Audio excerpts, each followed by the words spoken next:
سے یہ ہے کہ ماہ رمضان ہے، اور ماہ رمضان میں خصوصیت کے ساتھ امام وقت کا تذکرہ ہونا چاہیے، امام وقت کی معرفت ہونی چاہیے۔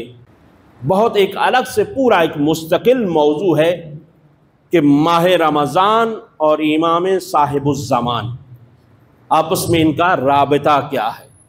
ذرا غور کر دیجیے گا، تین طرح سے تصور ہیں۔ ایک ماہ رمضان اور امام صاحب الزمان کا ڈائریکٹ رابطہ اس مہینے کے ساتھ، اور وہ اس طرح سے یہ ہے کہ یہ مہینہ عام مہینہ نہیں ہے، یہ ہے سید الشہور، یعنی تمام مہینوں کا سردار کیا ہے؟ ماہ رمضان ہے۔ اور تمام انسانوں میں سے انسان کامل کون ہے؟ وقت کا امام ہے۔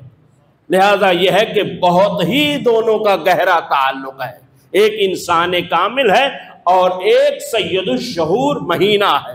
لہذا ایک ماہ رمضان کا ڈائریکٹ تعلق ہے امام زمان کے ساتھ۔ دوسرا یہ ہے، توجہ کریں گے، دوسرا یہ کہ ہمارا تعلق امام زمان کے ساتھ کیا ہے اس ماہ رمضان میں۔ ویسے تو ہر وقت رہنا ہی چاہیے، ہونا چاہیے، لیکن اس مہینے میں ہمارا تعلق، ہمارا رابطہ، ہماری سوچ، ہماری فکر، ہمارا عمل کس اعتبار سے یہ ہے کہ اس میں امام زمان بھی شامل ہو جائیں، امام زمان کو بھی شامل کیا جائے۔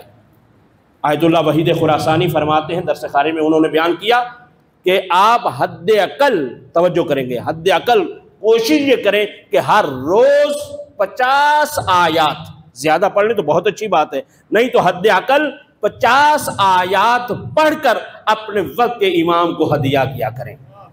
اپنے وقت کے، دیکھیے ثواب کہیں سے ہوتا ہے تو پھر بڑھ جاتا ہے۔ تو اب یہ ہے کہ اپنے وقت کے امام کو یاد کرنا ہے، اور یاد ہے نا، یہی ماہ رمضان ہے، اسی کی آگے چل کر شبہ قدر آئیں گی۔ تو شبہ قدر کو ڈائریکٹ امام سے رابطہ نہیں برقرار کرنا، بلکہ یہ رابطہ ہمارا ابتدائے ماہ رمضان سے شروع ہو جانا چاہیے۔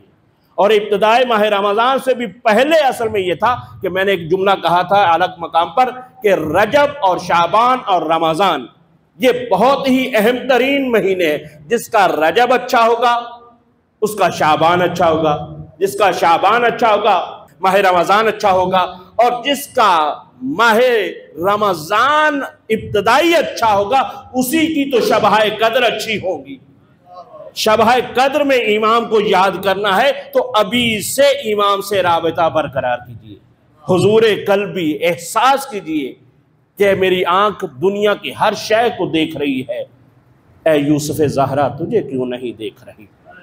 کبھی ہم سوچیں، ہماری گم شدہ چھوٹی سی کچھ چیز گم ہو جائے، ہمارا موبائل گم ہو جائے، ہم پریشان ہو جاتے ہیں، بچوں سے پوچھتے ہیں، مس کال دیتے ہیں، ڈھونڈتے ہیں، لیکن وقت کے امام کو ہم سے الگ ہوئے کتنا زمانہ ہو گیا ہے، لیکن ہم ان کے لیے کتنا پریشان ہوتے ہیں اور کتنا سوچتے ہیں۔ بہرحال یہ ہے کہ یہ مہینہ ہے کہ جس مہینے میں اپنے وقت کے امام سے رابطہ برقرار کرنا ہے، اور اگر جتنا ہی عظیم ترین، توجہ کیجئے گا، جتنا ہم بہتر سے بہتر، اچھے سے اچھے امام کے ساتھ رابطہ برقرار کریں گے، شب قدر میں ہمارے اعمال ان کے سامنے رکھ دیے جائیں گے، ہماری تقدیر ان کے سامنے رکھ دی جائے گی، ہمارے معاملات ان کے سامنے رکھ دیے جائیں گے۔ تو جس طرح سے ہمارا وقت کے امام کے ساتھ رابطہ ہوگا اسی طرح سے امام کی طرف سے جواب ہوگا، جواب ادھر سے آئے گا۔ ہمارے رابطے کی بنا پر جتنا ہم وقت کے امام کے ساتھ رابطہ کبھی کریں گے، مضبوط رابطہ رکھیں گے، اتنا ہی ادھر سے بہترین جواب آئے گا۔ یہ مہینہ بہت عظیم مہینہ ہے، عام مہینوں کی طرح یہ مہینہ بھی ایسے ہی نہ گزر جائے جیسے ہم نے زندگی کے کئی مہینے پہلے ماہ رمضان کے گزار دیے۔ مجلس ترحیم ہے، اپنے مردوں کو یاد کریں، اپنے عزیزوں کو یاد کریں، اپنے والدین آباء و اجداد کو یاد کریں جو ہم سے بچھڑ گئے ہیں عزیزوں، اور پھر جب دامن خالی ہو جائے تو جا کر اہل بیت کا دامن پکڑ لیں۔